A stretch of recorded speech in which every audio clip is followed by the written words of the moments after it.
280वां अध्याय। सर्व रोग हर औषधि वर्णन। भगवान धन्वंतरी जी कहते हैं, सुश्रुत शारीरिक और मानस, आगंतुक और सहज, ये 4 प्रकार के व्याधियां है। ज्वर, कुष्ठ और शारीर रोग और क्रोध तथा मानस रोग में चोट आदि से उत्पन्न रोग आगंतुक कहे जाते हैं, तथा भूख और बुढ़ापा सहज स्वाभाविक रोग है। शारीरिक और आगंतुक व्याधि नाश के लिए रविवार को ब्राह्मण को पूजा करके उसे दूध, गुड़ और नमक और स्वर्ण दान करे। जो सोमवार ब्राह्मण के लिए उपटन देता वह सब रोगों से छूट जाता है। शनिवार को तेल का दान करे। अश्विनी महीने में गोरस और गाय का घी और दूध से, दही से अन्न देने वाले सब रोगों को छुटकारा पा जाता है। दूध और दूध से शिवलिंगों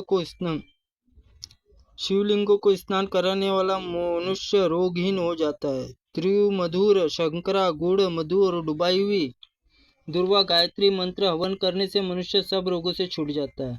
जिस नक्षत्र में रोग पैदा होता है उसी में शुभ नक्षत्र में स्नान करे तो बलि दे।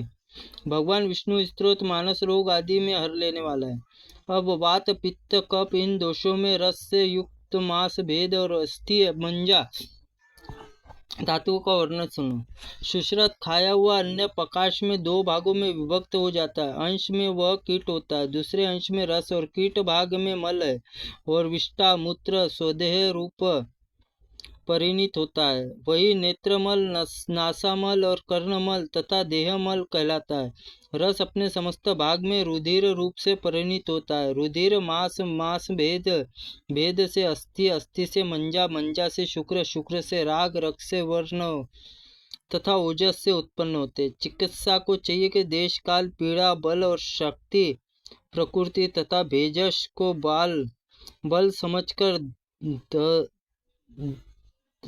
तदनुकूल चिकित्सा करे। औषध प्रारंभ करने से रिक्ता, तिथि, भौमवार तथा मंद, दारुण और उग्र नक्षत्र त्याग देवे। विष्णु, गो, ब्राह्मण, चंद्रमा, सूर्य देवों की पूजा करके रोगी उद्देश्य से निम्नलिखित उच्चारण करके वे औषधों को प्रारंभ करें। ब्रह्मा, दक्षा, श्री रुद्रेंद्र, भूचंद्रा, कार्निलानला, ऋषभ, औषधि ग्रामा, भूत संघाष्ट, पांतुते, रसायन,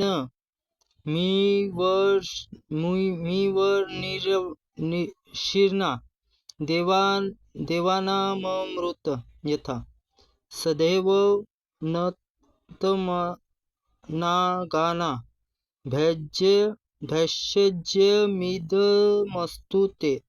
ब्रह्मा, दक्ष, अश्विनी कुमार, रुद्र, इंद्र, भूमि, चंद्रमा, सूर्य, अनिल, अनल, ऋषि और औषधि समूह तथा भूत समाज ये तुम्हारी रक्षा करे। जैसे ऋषियों ने रसायन देवता के लिए अमृत तथा श्रेष्ठ नागों के लिए सुधा और उत्तम गुणकारी, उसी प्रकार औषधि तुम्हारे लिए आरोग्य और प्राण रक्षक हो। देश वृक्ष अधिक जल वाला देश अनूप कहलाता है। इस वात कप से उत्पन्न करने वाला जांगल देश अनूप देश में गुण प्रभाव से रहित होता है। थोड़ा वृक्ष हो तो थोड़े जल वाला देश साधारण कहा जाता है। जांगल देश में अधिक पित्त उत्पन्न करने वाला साधारण देश मध्य पित्त उत्पन्न करता है। वात, पित्त, कफ के लक्षण। वायु, रुक्ष, शीत, जल और पित्त, उष्ण और कटुत्रय, सोट, मिर्ची, पिंपली, पित्तकर। कफ, स्थिर, अम्ल, स्तिंग, मधुर समान वस्तुओं के प्रयोग में इनकी वृद्धि असमान वस्तुओं से प्रयोग हानि होती है। मधुर, अम्ल, लवण, रस कफकारक, वायुनाशक, कूट, तिन्न और कषाय वायु वृद्धि करते हैं तथा कफनाशक किसी कूट को अम्ल, लवण, रक्त, पित्त बढ़ाने वाले तीत, स्वायदु, कयाश और पित्तनाशक होते हैं। यह गुण या रस प्रभाव नहीं होते। विपाक का माना गया। उष्ण वीर्य कफनाशक और शीत वीर्य पित्तनाशक होते हैं। सुश्रुत प्रभाव से वैसा ही कार्य करते हैं। शीरीष, बसंत तथा शरद क्रमशः कफ, चय, प्रकोप, प्रशमन बताए गए, अर्थात कफ, चय और शिशिर ऋतु में प्रकोप, वसंत में ऋतु में प्रशासन, ग्रीष्म ऋतु होता है। सुश्रुत वायु संचय, ग्रीष्म प्रकोप, वर्षा रात्रि में शमन, शरद में कहा गया है। इसी प्रकार पित्त संचय वर्षा में, प्रकोप शरद में, शमन हेमंत में, और वर्षा में हेमंत में। वर्षा शरद हेमंत ये तीनों ऋतुएं विसर्ग काल कही गई है। इसमें शीर्ष से ग्रीष्म पर्यंत 3 ऋतुओं में औषध लेने का निमित्त आदान है कहा गया है। विसर्ग काल में सौम्य, आदान काल में आग्नेय कहा गया है। वर्षा के 3 ऋतुओं में चलता फिरता चंद्रमा औषधियों में क्रमशः अम्ल, रवन, मधुर रसों से उत्पन्न करता है। शिशिर में 3 ऋतुओं को विचरता हुआ सूर्य तीक्ष्ण, कषाय और कूट और रसों से बढ़ता है। रातें ज्यों ज्यों बढ़ती है त्यों त्यों औषधि का बल बढ़ता है। जैसे रातें घटती है वैसे मनुष्य का बल घटता है।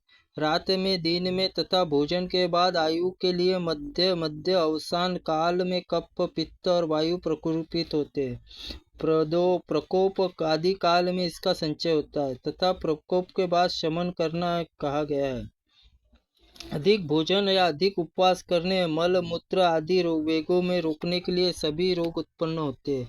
इसके लिए पेट को 2 भागों में अन्न से और 1 भाग में जल से पूरा करें। अविष्ट 1 भाग वायु आदि संचरण के लिए रिक्त रखे। व्याधि निदान और विपरीत औषध करना चाहिए। इन सब का सार यही है कि जो मैंने बतलाया है।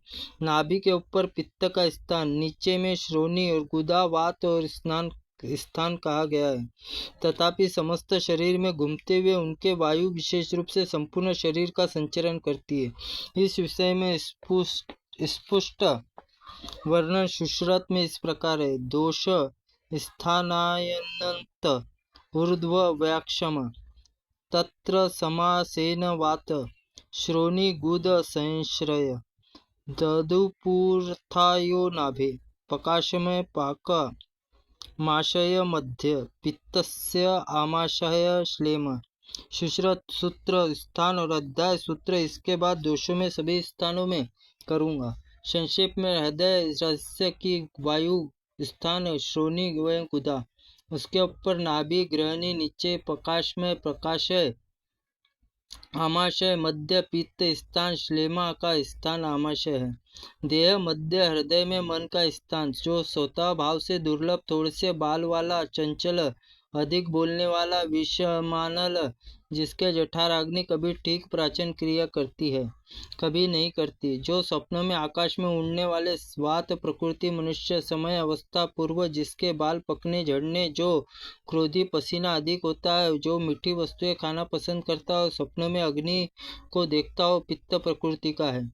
जो दृढ़ अंगों वाला, स्थिर चित्त, सुंदर कांति युक्त, चिकने देश में स्वप्न जल को देखने वाला कप प्रकृति मनुष्य कहा जाता है।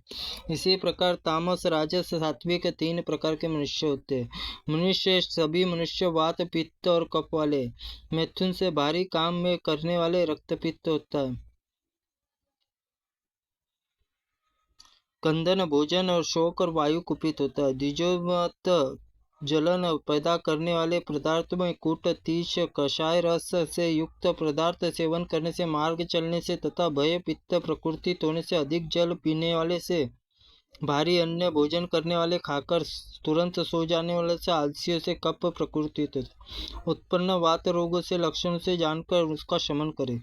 अस्थि भंग, हड्डियों का टूटना, वेदी, मुख का कैसला स्वाद होना, मुख सूखना, जमाई आना, रोए खड़े होना, वायु जनित रोग लक्षण, नाखून, आंखों में, नस में, नाड़ियों में पीला जाना, मुख का कड़वापन होना, प्यास लगना, शरीर में दाह गर्मी मालूम होना, ये पित्त व्याधि के लक्षण हैं। आलस्य, प्रसय, मुंह में पानी आना, भारीपन, मुंह मीठा होना, उष्ण की अभिष्ठा होना, धूप आग में बैठने की इच्छा होना या उष्ण पदार्थों को खाने की कामना, ये खपज व्याधि के लक्षण हैं। स्तग्न एवं गरम भोजन करने, तेल की मालिश और तैलपान आदि से वात रोगों का निवारण होता है।